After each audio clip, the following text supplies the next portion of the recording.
Assalamualaikum warahmatullahi wabarakatuh. Pada kali ini saya Nima Saleh Syarani dengan NIM F1F1 20023 akan menjelaskan mengenai fitokimia dan farmakognosi. Baik, yang pertama ada fitokimia. Nah, fitokimia ini merupakan bagian dari ilmu farmakognosi yang mempelajari tentang metode atau suatu cara analisis kandungan kimia yang terdapat dalam tumbuhan ataupun hewan secara keseluruhan maupun bagian-bagiannya, termasuk juga cara isolasi ataupun pemisahan. Nah, dalam beberapa tahun terakhir, fitokimia atau yang juga dikenal sebagai kimia tumbuhan telah berkembang menjadi suatu disiplin ilmu tersendiri, di mana fitokimia ini berada di antara kimia organik bahan alam dan biokimia tumbuhan, serta berkaitan dengan keduanya.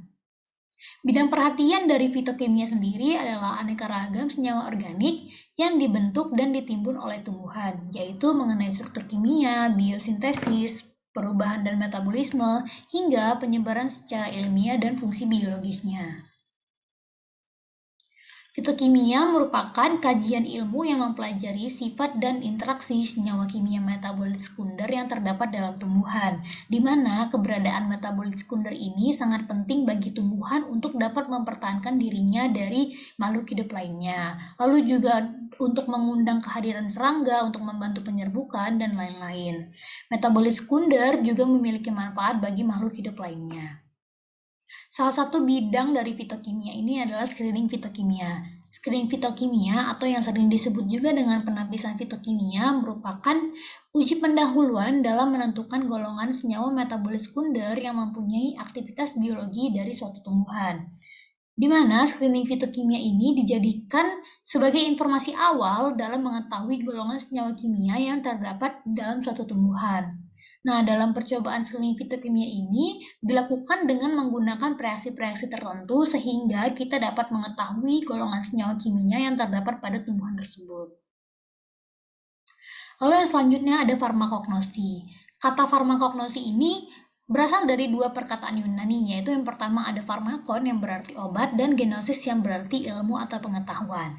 Jadi farmakognosi ini berarti pengetahuan tentang obat. Di Indonesia sendiri, farmakognosi ini dikhususkan sebagai ilmu yang mempelajari tentang obat dari bahan nabati, hewani, dan mineral.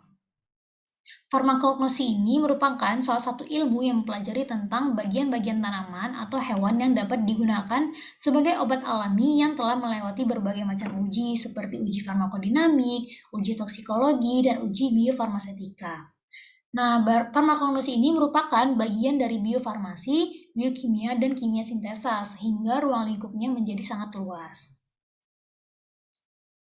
Selama bertahun-tahun, farmakognosi ini mengkhususkan diri dalam autentikasi dan kualitas, seperti yang dinilai secara makroskopis dan mikroskopis dari obat-obatan mentah yang sebagian besar berasal dari tumbuhan, dan tidak ada subjek ilmiah yang tetap statis.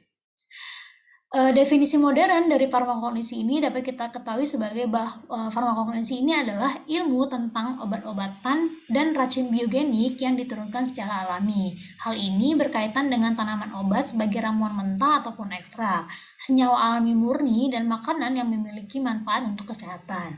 Dari definisi modern ini dapat dicerminkan bahwa perubahan farmakognosi ini yang telah terjadi dalam 50 tahun terakhir itu berfokus pada fitokimia dan aktivitas biologis produk alami.